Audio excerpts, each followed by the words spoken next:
Welcome back, everyone, to the Deleuze podcast. We are in 2024.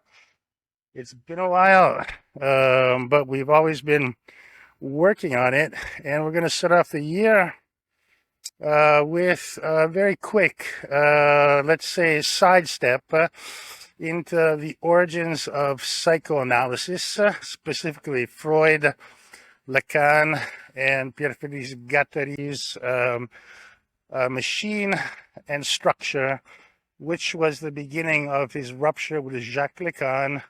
And this is obviously all in the context of l'Anti-Oedipus, the Anti-Oedipus, and also the value concerning psychology and psychoanalysis today.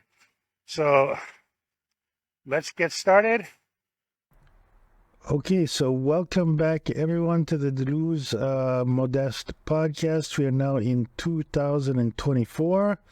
Welcome. It's obviously mid-February by now, so we're a bit late on our New Year's greetings, but we hope that this podcast will be based more and more on quality and not quantity. However, I can reassure you that the next few chapters on the principal subject of the podcast, Deleuze and Guattari, and specifically on time, which we published a few chapters on, will be updated. In the meantime, I'm going to take a quick, like we said, kind of a quick line of flight, and just to a brief podcast on psychoanalysis, and we are joined, at least on my left, by none other than the Baroness Bogdanov,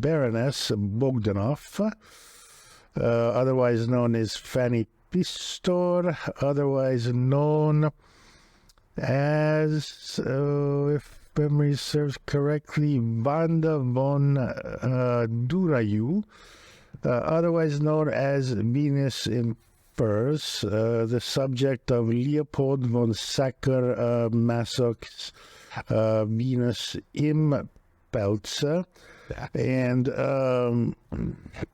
so once again on this left, this rather sensual portrait of Baroness Bogdanov was created in Stable Diffusion. And it was upscaled in CREA, and this is not hidden publicity. Stable Diffusion is open source and free image AI image generator. Very powerful, and I welcome all to try it. And then we upscaled that with, as mentioned, the free CREA AI upscaling software. And just to explain a little bit about the nature of this podcast is that recently I picked up my original version of l'Anti-Oedipus, Anti-Oedipus, and began reading it. And I have to say, in the last several years, I've had more and more to do with psychology, psychoanalysis, on a practical and also personal level. So I sort of picked up l'Anti-Oedipus, and then I wanted to go back and look into Freud and Jacques Lacan, and also Pierre Félix Guattari, to look into the origins of psychology and psychoanalysis, and specifically its relation to the historical phase of capitalism, or the society under which each psychoanalyst was in order to kind of understand the origins of neurosis, and then psychosis, and then obviously schizophrenia, and then the development, which sort of runs in parallel with the development of capitalism from the 19th century up until contemporary times. And obviously, I was interested in looking into the way that psychology and psychotherapy and psychoanalysis is practiced today in a so-called post-structuralist world,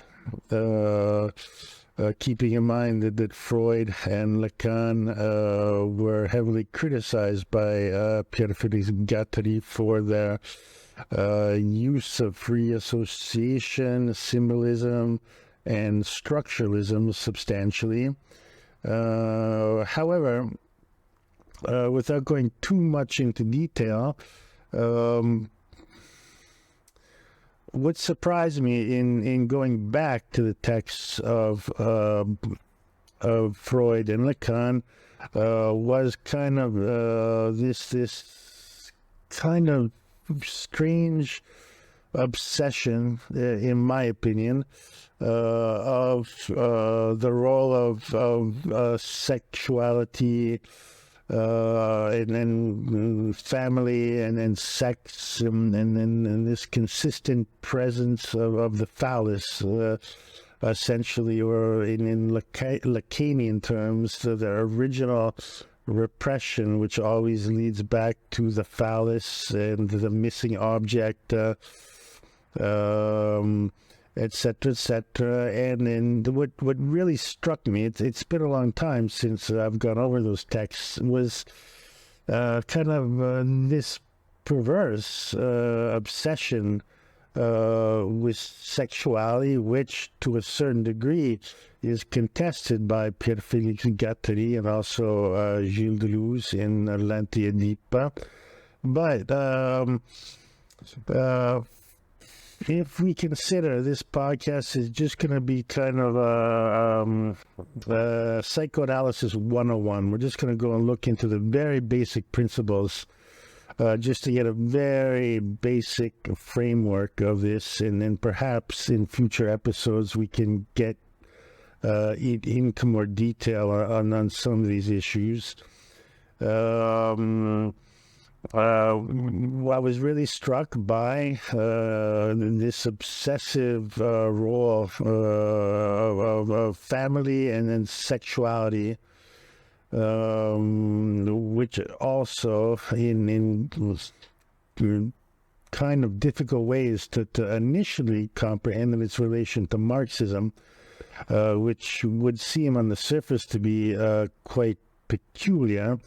So what we've done for this episode is we will be interviewing using ChatGPT.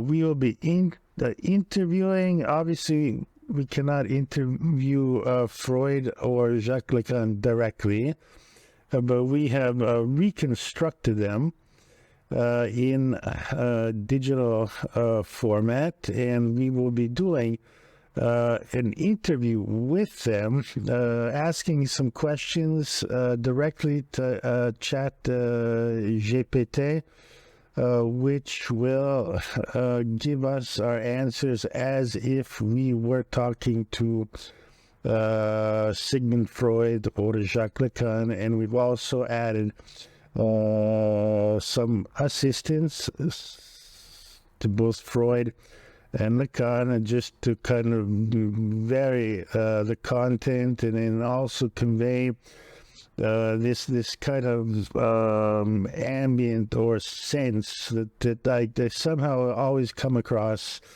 in with Sacher-Masoch, which is kind of, this decadent 18th century Hungarian kind of sadomasochistic kind of atmosphere, And in this episode, we won't be getting into, unfortunately, because we want to keep it as short as possible, into Deleuze's book on Sacher-Masoch, where he famously refutes Lacan's and especially Freud's coining of the term sadomasochism, as sadism and masochism for Freud were essentially paired together.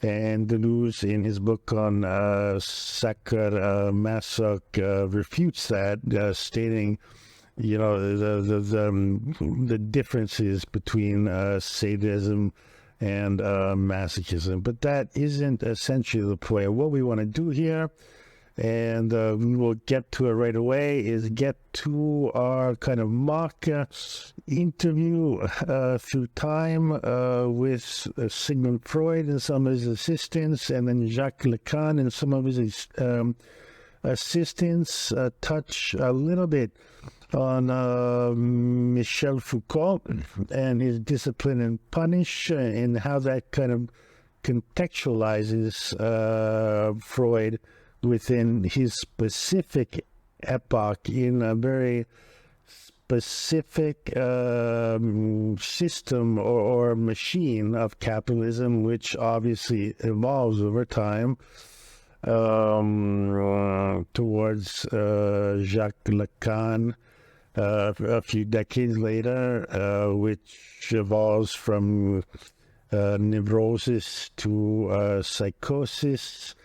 And then we'll touch a little bit on Guattari's machine and structure, which is kind of the expression of his rupture with Jacques Lacan. And Pierre Félix Guattari was a student of Lacan's and was supposed to be the heir to Lacanian psychoanalysis. However, he had a huge break, an argument with Lacan, and machine and structure expresses kind of the beginnings of this post-structural break in psychoanalysis and psychology between Guattari, Lacan, and Freud. And obviously this will move on to a much more impactful expression in the Anti-Oedipus. So with no further remarks to make, let's get directly into our interview. Okay, so let's start off here. We have, at least on my left, we have one of Freud's hypothetical assistants, and her name is Maîtresse or Mistress Tatiana. And we're going to ask her a very simple question concerning Freud and Neurosis. And just to give a quick background on this, Freud discovers in the 19th century Neurosis. And when we move further along into Michel Foucault, Discipline and Punish, and Pierre Félix Guattari with Machine and Structure, and eventually l'Anti-Oedipus, we will begin to get a wider social and historical context on some of these conditions, especially neurosis, which one could argue was a precondition of early capitalistic control structures under early capitalism, specifically with Freud, the Oedipal triangle, mommy, daddy, me, school, military service, work, panopticon, according to Michel Foucault, and that this was kind of a societal repression that everyone suffered from one degree to another. However, Freud as a structuralist, believed that neurosis had a sense, a meaning in the unconscious, and delving into the unconsciousness and traumas suffered within the Oedipal triangle, mommy, daddy, and me, the hidden, dark, and dirty secret, etc., was full of signification and meaning. Later in post-structuralism, this would be criticized as kind of being free association. But what we're going to do now is ask our lovely guest, Mistress Tatiana. We're going to ask her through chat GPT a very simple question. And our question is, Mistress Tatiana, Freud maintained that all cases of neurosis have a sense. Would you agree with this? And let's see what she has to.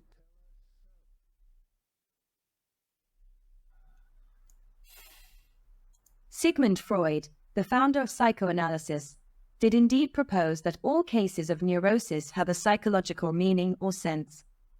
He believed that symptoms of neurosis, such as anxiety, phobias, and obsessive behaviors, are expressions of unconscious conflicts and desires. In other words, these symptoms serve a purpose and have a symbolic meaning in the context of an individual's unconscious mind. While Freud's ideas have had a significant impact on the field of psychology, it's essential to note that his theories have been both influential and controversial. Many contemporary psychologists and therapists may not necessarily agree with all aspects of Freudian theory, and various therapeutic approaches exist today. Some critics argue that not all psychological issues can be neatly explained by unconscious conflicts or hidden meanings. Different therapeutic approaches, such as cognitive behavioral therapy, CBT, focus more on conscious thoughts and behaviors rather than delving into the depths of the unconscious mind. In summary, while Freud's perspective on the sense or meaning of neurotic symptoms has contributed to the development of psychoanalytic and psychodynamic theories, it is not universally accepted among all schools of psychological thought. Different therapeutic approaches offer diverse perspectives on the understanding and treatment of psychological issues.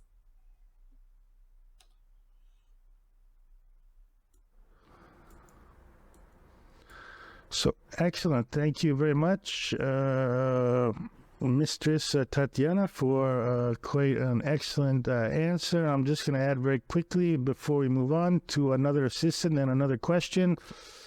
That famously Freud's diagnosis of neurosis was Freud's treatment and diagnosis and treatment was actually reasonably efficient with patients suffering from neurosis. However, as would later be accepted, that Freud's limit was psychosis. And very often, Freud applied his same methods of cure of neurosis to psychosis, with often negative and disastrous results from his psychotic patients. So, very quickly, neurosis, according to Freud, is when you suffer a severe trauma in childhood. However, you accept and overcome that trauma, and you still accept reality. However, you continue to suffer through anxiety, phobias, obsessive behaviors due to kind of these original traumas that you experienced in your childhood. And therefore, that could be treated through symbolic structure. Psychosis, on the other hand, is when you suffer in childhood a very extreme trauma, and you do not overcome that, and you make a break from reality. So the limit case of psychosis is schizophrenia, when reality, between quotes, reality is no longer accepted And Freud famously had an extremely difficult time with treating patients who suffered from psychosis.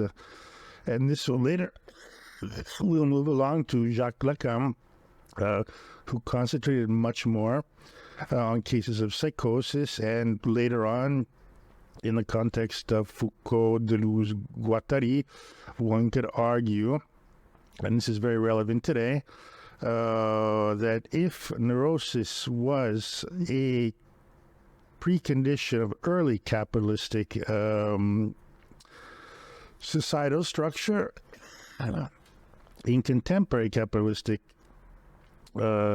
societal structure, people tend to suffer more from psychosis, meaning a break from reality. And obviously this is the foundation of L'Anti-Oedipus by Deleuze and Guattari, capitalism and schizophrenia. That schizophrenia, the limit case of psychosis, is a precondition of contemporary capitalistic society. So on to the next question. Okay, so moving along here, we have another imagined assistant of Sigmund Freud. Her name is Mistress Astoria, and we will be asking her a question which we've already touched on before.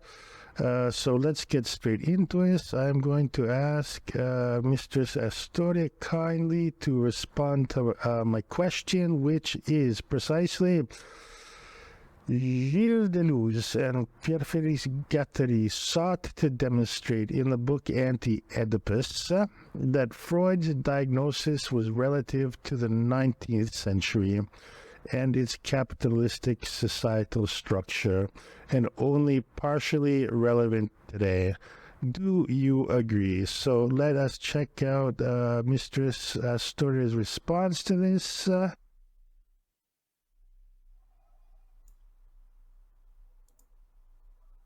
Gilles Deleuze and Félix Guattari, in their influential work Anti-Oedipus, Capitalism and Schizophrenia, indeed critiqued and extended Freudian psychoanalytic theory.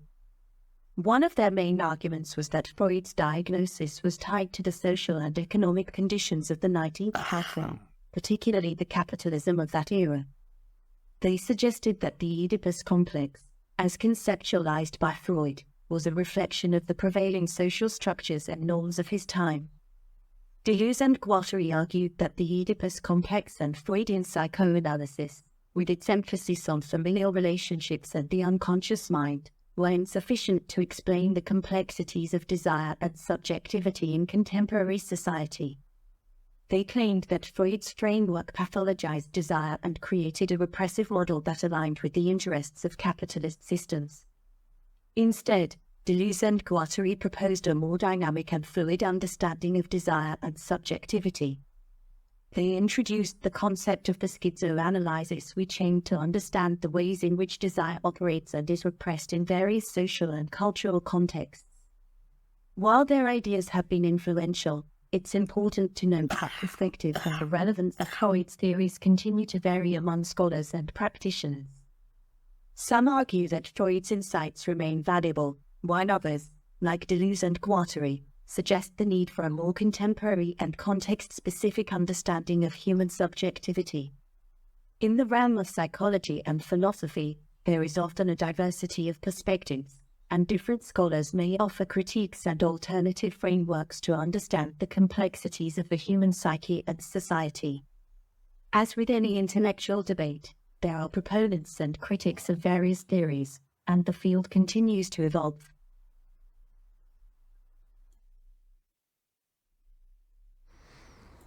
Excellent. Thank you very much, Mistress Astoria.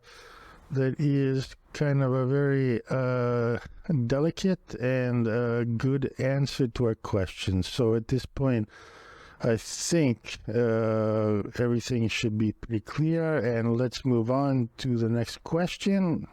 Okay, moving along, we have a question. We are very appreciative. We have Mistress Zenia's participation.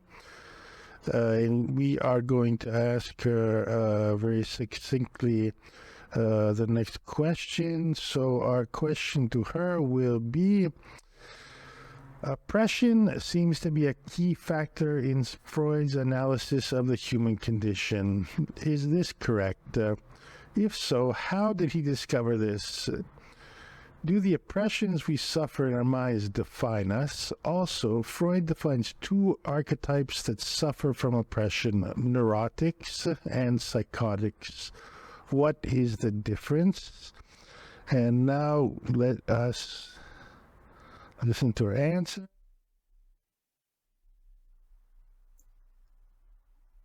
Sigmund Freud's psychoanalytic theory does explore the idea of internal conflicts and sources of distress within the human mind, but the concept of oppression is not typically a central theme in Freudian psychology. Instead, Freud's work focuses on the dynamic interplay between the conscious and unconscious mind, the role of unconscious desires, and the influence of early childhood experiences on adult mental health. Freud's key contributions to understanding the human condition include the following. Unconscious mind. Freud proposed that much of our mental life is unconscious, meaning that many thoughts, memories, and desires operate beneath the level of conscious awareness. He developed the structural model of the mind, which includes the conscious mind, the preconscious mind, and the unconscious mind. Psychosexual development. Freud's theory suggests that personality development is closely linked to psychosexual stages, such as the oral, anal, phallic, latent, and genital stages. Each stage involves specific challenges and conflicts that can shape an individual's personality. Defense mechanisms. Freud introduced the concept of defense mechanisms, which are psychological strategies the mind employs to cope with anxiety and protect itself from distressing thoughts or impulses. Examples include repression, denial, and projection. Regarding your question about oppression defining us, Freud's perspective is more about how early experiences and unresolved conflicts can shape personality and behavior. While he acknowledged the impact of external factors, such as societal and familial influences, on an individual's development, he did not frame it explicitly in terms of oppression. As for the distinction between neurotics and psychotics in Freud's work, neurotics, neurosis, according to Freud, refers to a category of mental disorders characterized by anxiety, obsessive thoughts, and defensive behaviors. Neurotics typically engage in various defense mechanisms to cope with inner conflicts and unresolved desires. Psychotics, psychosis, on the other hand, involves a more severe disruption of reality, including hallucinations, delusions, and impaired cognitive functioning. Psychotic disorders are often more severe than neurotic disorders, and individuals experiencing psychosis may have a more profound detachment from reality. It's essential to note that contemporary psychology has evolved, and while some of Freud's concepts remain influential, many aspects of his theories have been revised or expanded upon by subsequent psychological theories and research.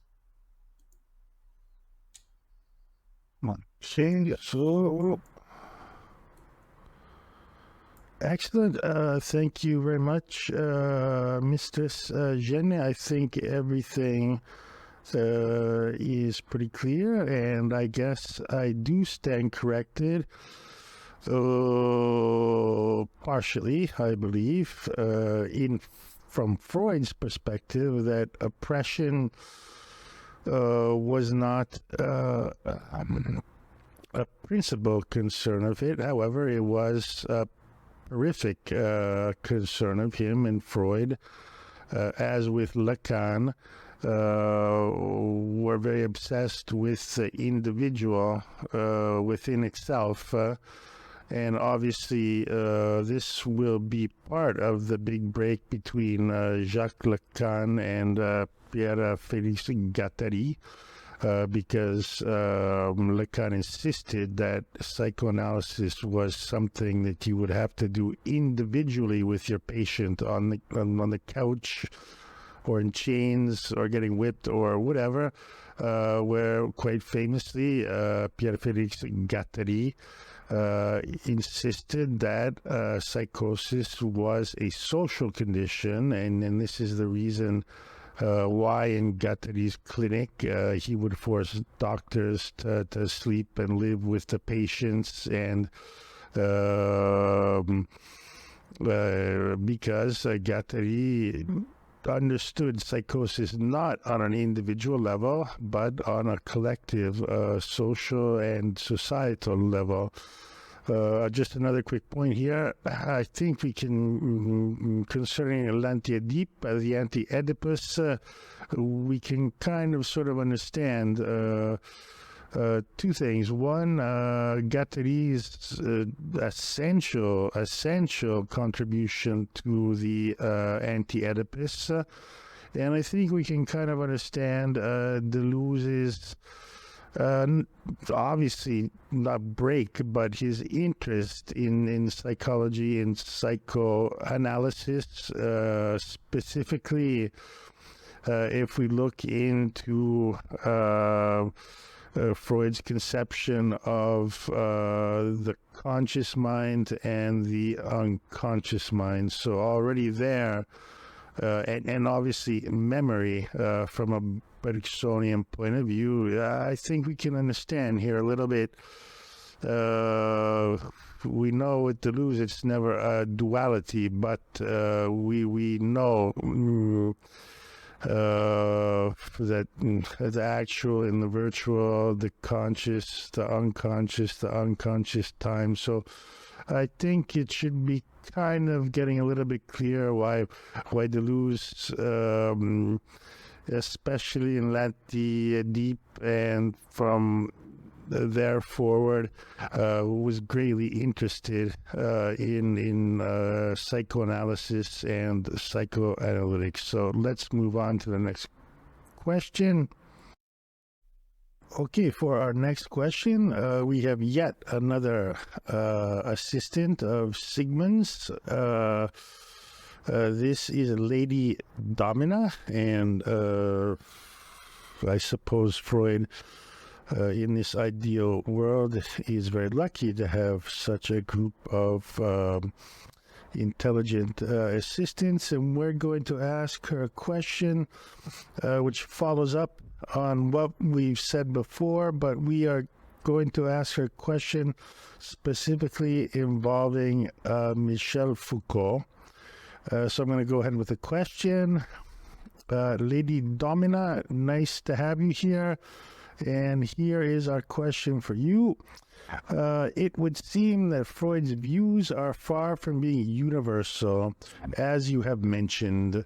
For example, one could consider that all people were slightly neurotic due to what Michel Foucault described as a disciplinary society, which normalized its subjects through a system of discipline and punishment. Do you think that Freud's definition of neurosis can be understood through the ideas of Michel Foucault? And let us wait for answer. Let's go. Michel Foucault and Sigmund Freud approached the understanding of human behavior and subjectivity from different theoretical perspectives, and while there are some points of intersection, they also have significant divergences.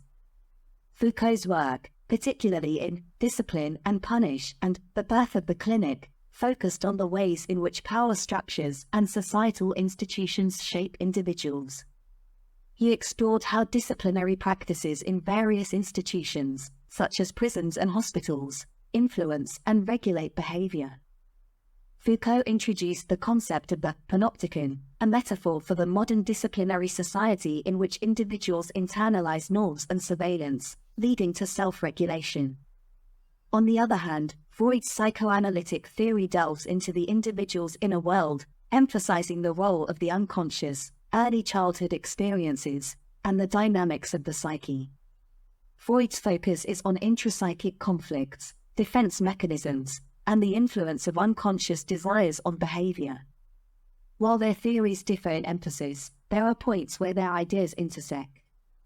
For example, normalization and neurosis. Foucault's idea of normalization and Freud's concept of neurosis could be connected in the sense that societal norms and expectations, as discussed by Foucault, may contribute to the development of neurotic symptoms in individuals who struggle to conform or internalize these norms. Power dynamics. Both Foucault and Freud recognize the role of power dynamics in shaping individual subjectivity. Foucault explores how external institutions exert power over individuals, while Freud's psychoanalysis looks at how internal psychic forces and external influences interact. While Foucault did not extensively engage with Freud's psychoanalytic theories, some scholars have explored the intersections between their ideas, highlighting how societal power structures can influence individual psychological processes.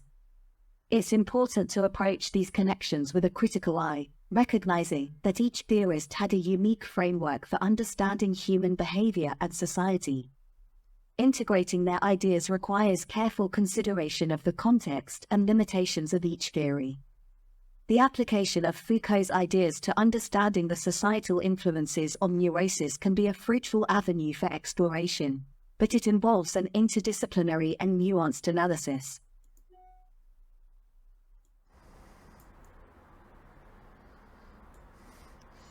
Excellent answer. Thank you, Lady Domina.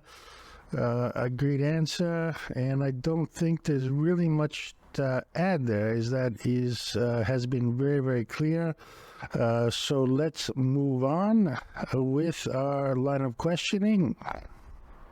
Okay, so right now we have a very illustrious subject. We have none other than Sigmund Freud itself, in a kind of sadomaso outfit worthy of Venus in furs, and we are going to ask him a question, and I will move on with our question. Our question to Sigmund is, one could argue that Freudian psychoanalysis has a specific limit, which was psychosis, and in particular schizophrenia. Freud was unable to explicitly explain psychosis, nor was he able to effectively treat it. Freud's use of free symbolic association and interpretation was not only ineffective for psychotics, but was often dangerous towards them. Do you agree? And we will ask Sigmund right now.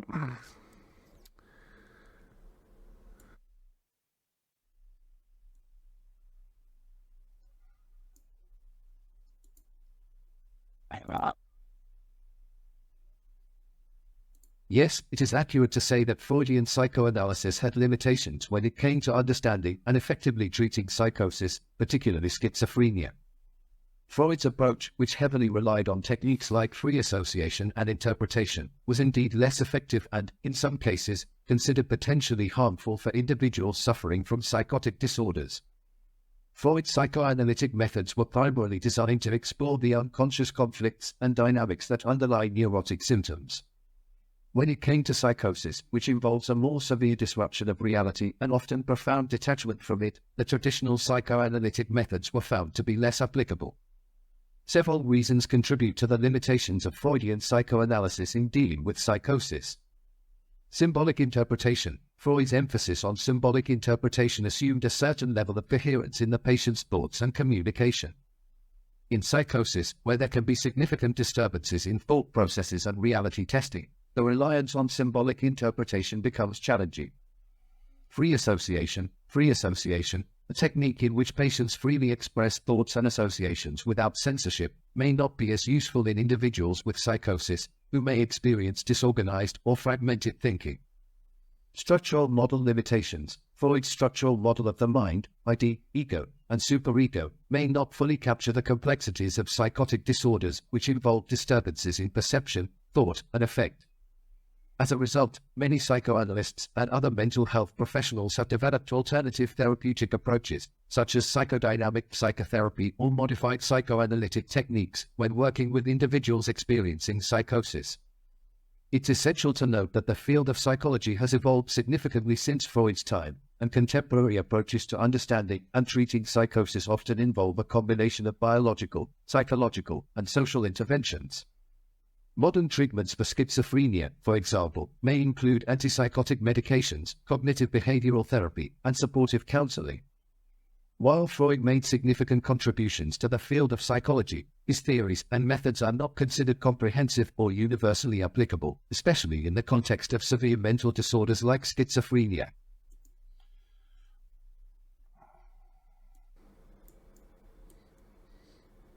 Excellent answer once again. Thank you, Sigmund and ChatGPT. The only thing I'd kind of like to know, what I'd like to state very quickly is that according to this, we would have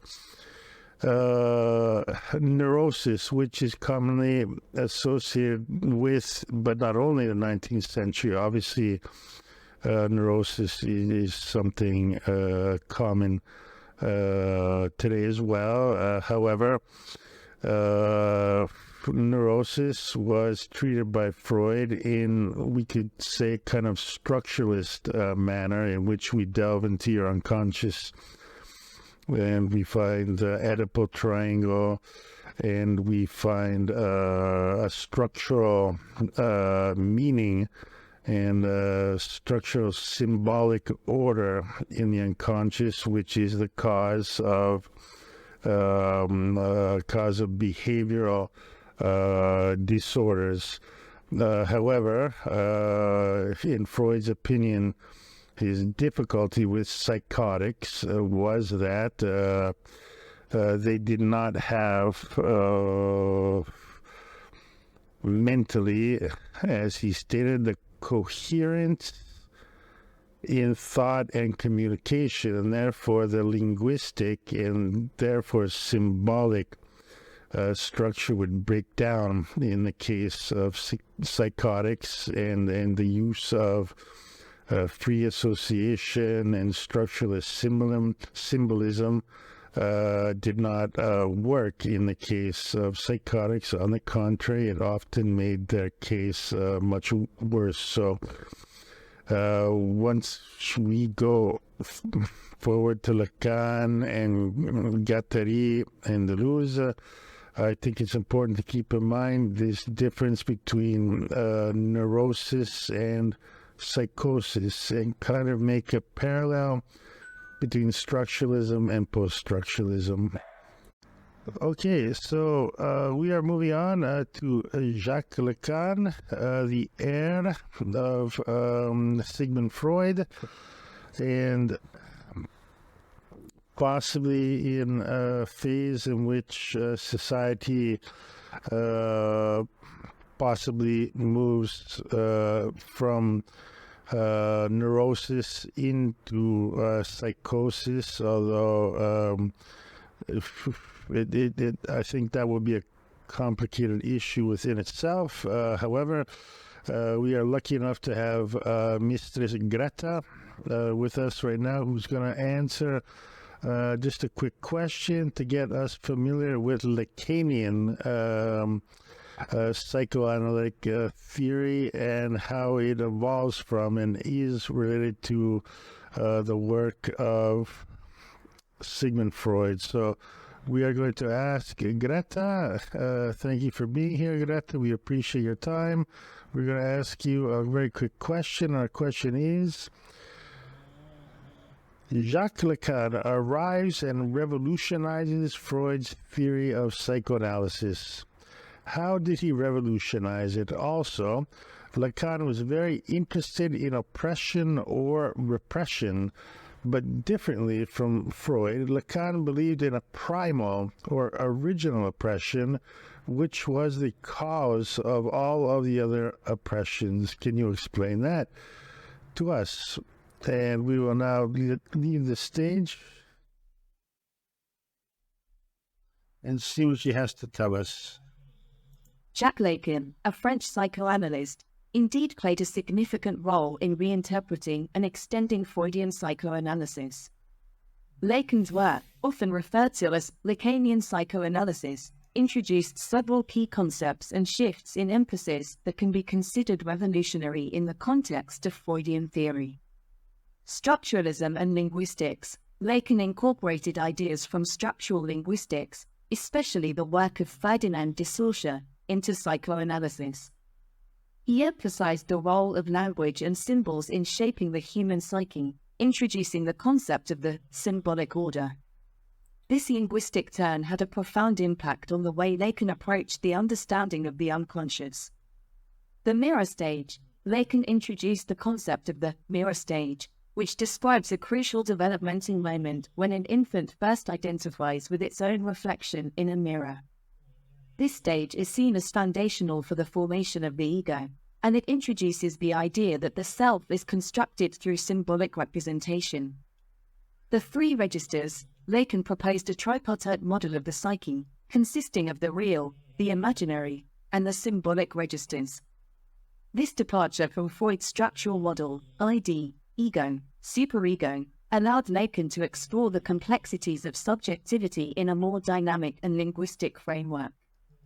Desire and lack. Lacan emphasized the role of desire and lack in the human psyche. He introduced the concept of object pétier, representing an elusive and unattainable object of desire. Lacan argued that desire is inherently linked to a sense of lack or incompleteness. Regarding the idea of primal or original oppression in Lacanian theory. The real and alienation. Lacan's concept of the real represents an unmediated, pre-symbolic state that is both foundational and inaccessible. He posited that the entry into the symbolic order, language, culture, involves a form of alienation, a separation from this original state.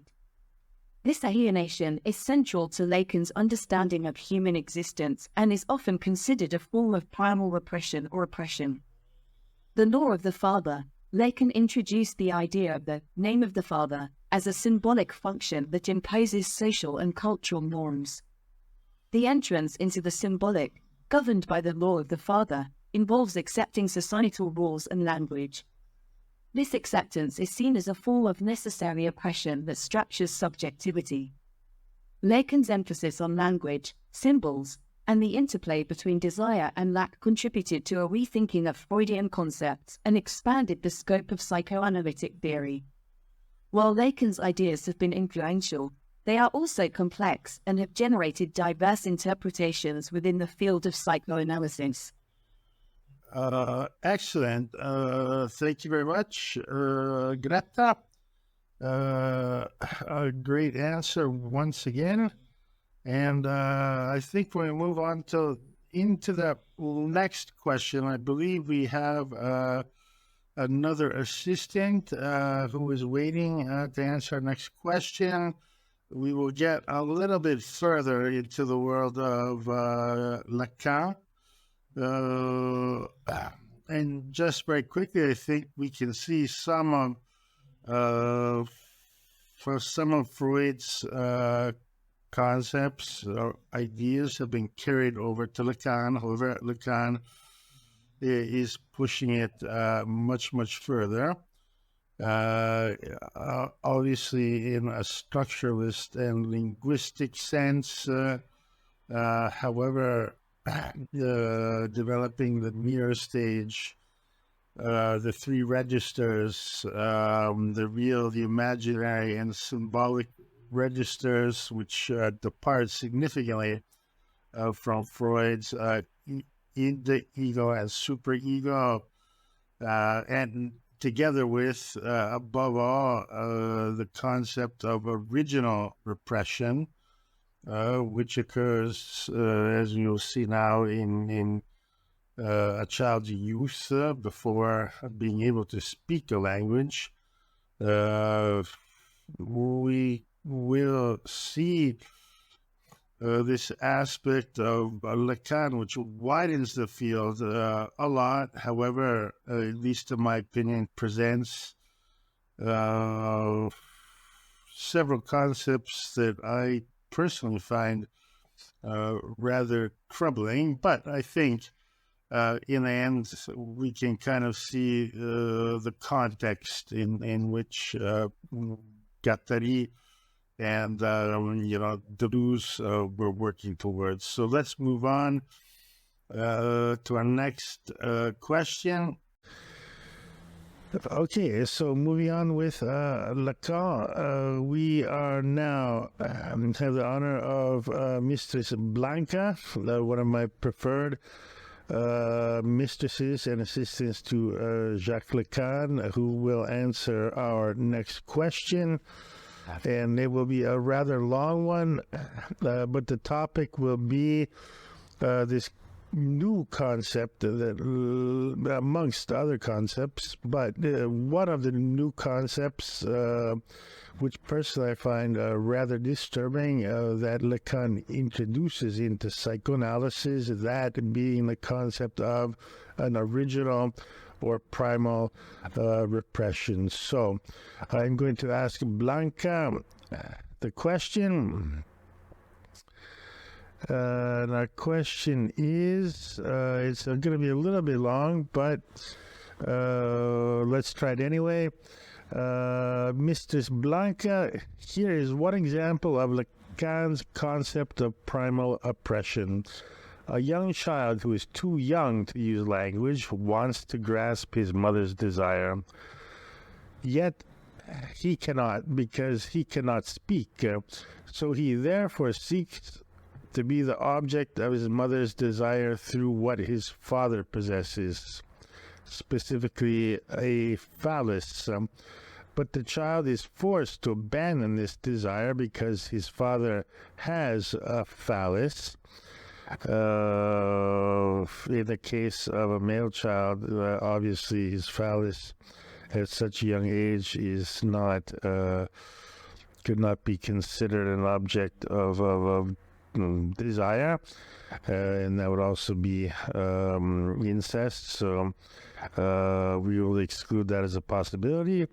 And so, as we were saying, the child is forced to abandon this desire because his father has a phallus, and his father applies the nom du père, the name of the father. The child must therefore modify his desire not to be a phallus, but to possess a phallus. For Jacques Lacan, this would be the cause of a primal repression to the child. Afterwards, the child may desire any object, but that object will always be a substitute for the phallus. In the endless pursuit of the phallus, the child will acquire language and therefore the chain of signification. Do you agree with this? So let's listen to Mistress Blanca's answer. The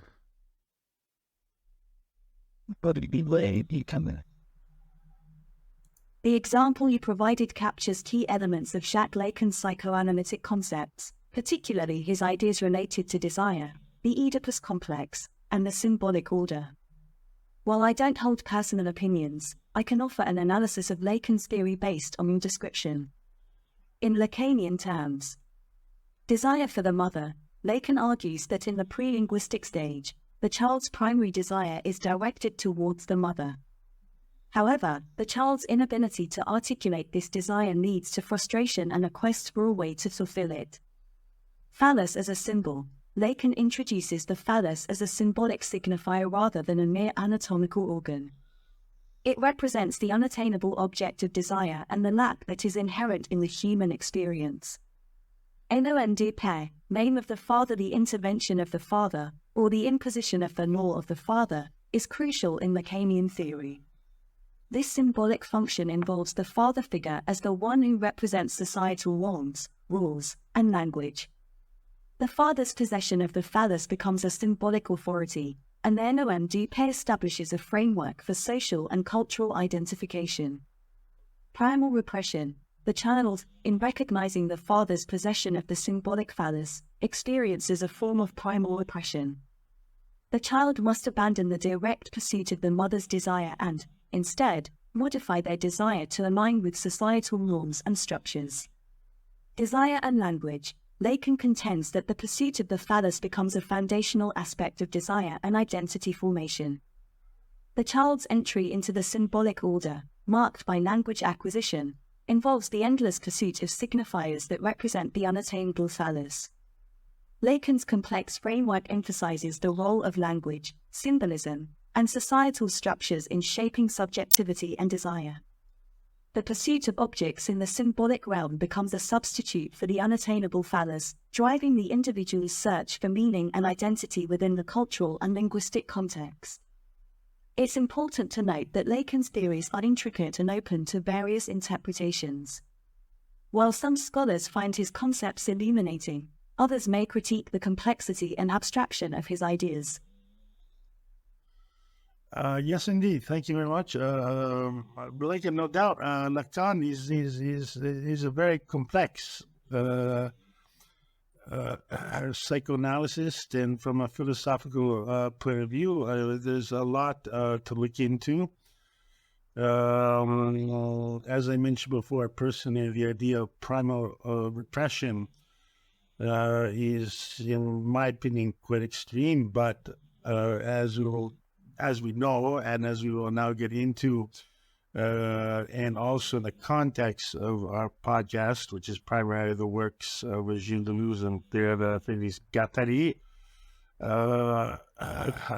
I believe at this point we can understand this kind of rejection of such extreme structuralist judgments that are essentially made on both neurotics and psychotics. So I believe we have a few more questions left here. So yes, right now we have the man himself, Jacques Lacan, is with us, and he is also wearing some furs. So good for him. And we are going to ask him a question concerning his role to the relationship of psychosis. So our question for Jacques is the following. As compared to Freud, Lacan has a very clear definition of psychosis.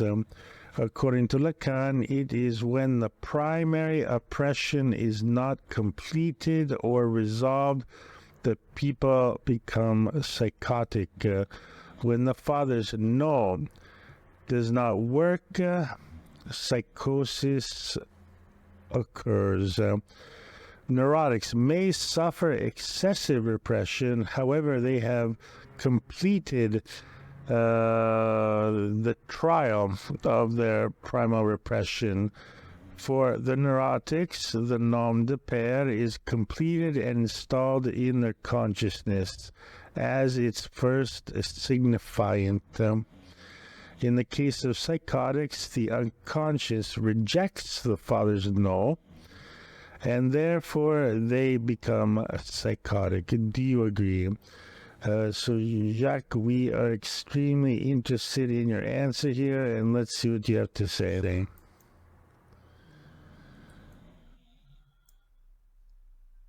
Lacan's perspective on psychosis and neurosis in comparison to Freud's ideas.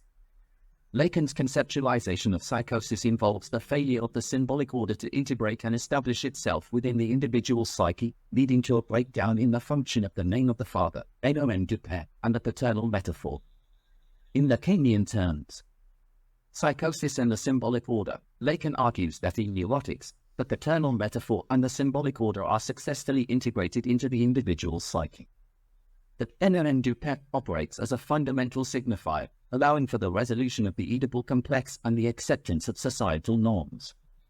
Incomplete primal repression in psychosis, according to Lacan, occurs when the primary repression or the acceptance of the father's no is not completed successfully. The failure of the paternal metaphor to take hold can result in a rejection of the symbolic order, leading to disturbances in thought, perception, and identity. The role of the father's no in Lacanian theory, the father's prohibition, the no, is crucial for the development of the individual within the symbolic order. This prohibition, representing societal rules and language, plays a pivotal role in the resolution of the Oedipal complex. Neurosis and completed primal repression, neurotics, according to Lacan, have successfully undergone the process of primal repression. They have integrated the father's know into their psychic structure, allowing for a functional relationship with the symbolic order. Neurotics may experience symptoms, but their neurotic conflicts are seen as a result of the successful establishment of the symbolic order. Psychotic rejection of the symbolic. In psychosis, there is a rejection or failure of the symbolic order to take hold, and the individual may struggle to accept societal norms and linguistic structures. This rejection can manifest in a disconnection from reality, hallucinations, and delusions. It's important to note that Lacan's ideas on psychosis are intricate and have been subject to various interpretations. The relationship between the symbolic order, the name of the father, and psychosis is a complex aspect of Lacanian theory, and different scholars may emphasize different aspects of his work in their analyses. Certainly, and thank you very much, Jacques. You are looking better than ever, and I believe this is all very clear, and I will only underline that in the case of psychosis and eventually schizophrenia, there's a fundamental rejection of the symbolic order, which for Lacan is based on a chain of signification founded on the original lack of the phallus or the petit objet in Lacanian terms, but once again, if we look into post-structuralist thought and we identify that with the statement of Anti-Oedipus, capitalism, and schizophrenia, I think we can understand the richness of the field in the work that Guattari and Deleuze were carrying out on that work. Okay, so our time is almost up here. We have one last question for Lacan's last assistant, whose name is Goddess Antonella. Thank you for being with us, Antonella. And we are going to ask one quick question about the relationship between Pierre Félix Guattari and Jacques Lacan. As is well known, Guattari was a student and heir apparent of Jacques Lacan. However, they had a well-known following out and argued and had a great divergence, which sort of set the stage for the Anti-Oedipus and Guattari working together with Gilles Deleuze. So we are just going to ask Goddess Antonella a little bit of information between the relationship and the eventual differences between Jacques Lacan and Pierre Félix Guattari.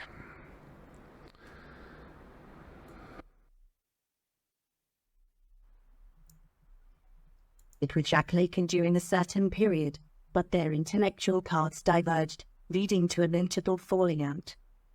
Guattari later collaborated with Gilles Deleuze, and together they developed influential works that were critical of Lacanian psychoanalysis.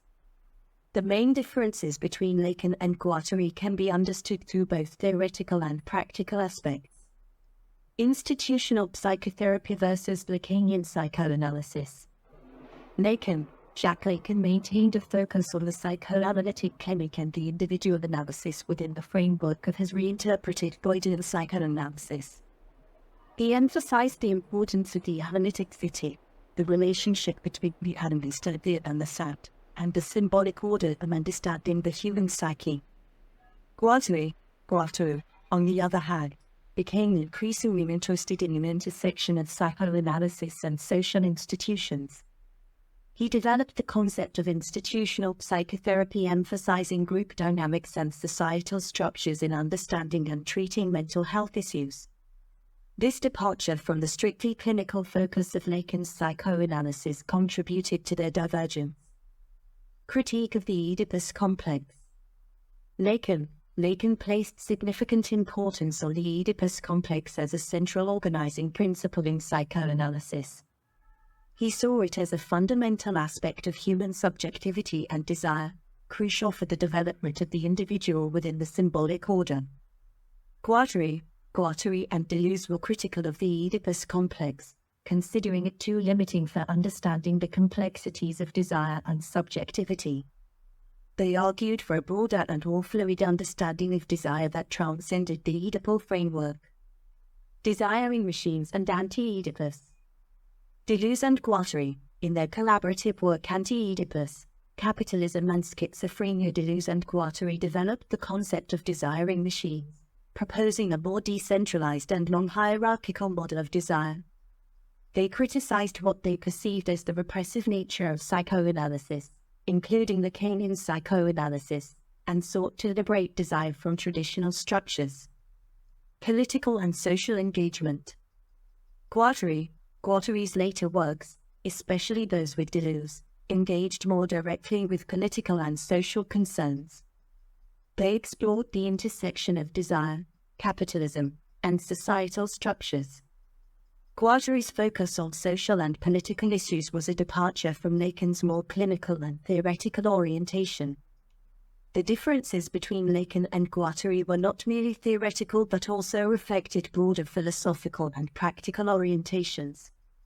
While Lacan's legacy continued to have a significant impact on psychoanalysis, Deleuze and Guattari's collaborative works, such as Anti-Oedipus, offered a different perspective on desire, subjectivity, and the interplay between individuals and society.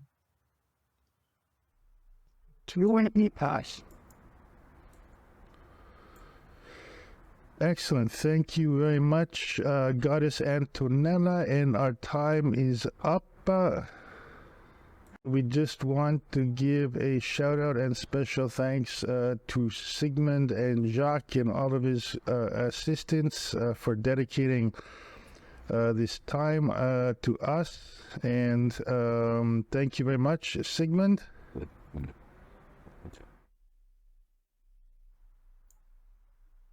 You're very welcome. I'm glad we could discuss these topics, and if you have any more questions in the future or if there's anything else I can help you with, feel free to reach out. Have a great day.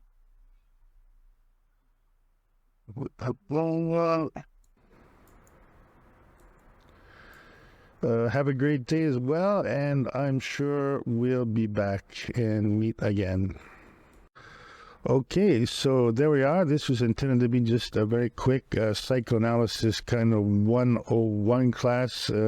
Also, a quick way to kind of understand a little bit the context in which L'Anti-Oedipus was written, and also understand the very, very important contribution by Pierre Félix Guattari. And perhaps in the future, we will get into a little bit more in depth on these issues, which are very, very rich issues, and also the state of psychoanalysis in contemporary culture, or the prevalence of psychosis in our contemporary world as compared to the world of Freud, where neurosis was the primary condition, societal condition, and nowadays in our world with cancel culture, but not only, psychosis is more and more the state of each individual in our contemporary society, perhaps even schizophrenia, essentially meaning a break from the symbolic and linguistic order and a fundamental break from reality. But this comes as no surprise. This is the thesis of L'Anti-Oedipus, capitalism and schizophrenia. So once again, all of our guests today have been created digitally on Stable Diffusion A1111. We decided, ironically, to give them kind of this 18th century Hungarian Sakermasak BDSM kind of look. Once again, this is irony. However, this kind of obsession with Freud and Lacan as of sex being the source of repression, family, sexual, what can we say, structure, family structure and sexual structure, to put it in a nice way. And this obsession with the phallus, we found it to be a little bit perverse, if you think about it today. However, many of the concepts are very, very interesting and in a certain sense contain today a certain amount of validity. So we are signing off. Thank you as always for watching, and hope to see you soon back on our primary podcast. And we hope to get back into psychoanalysis as soon as possible. So thank you, everyone. Best wishes, take care, and see you next time. Bye-bye.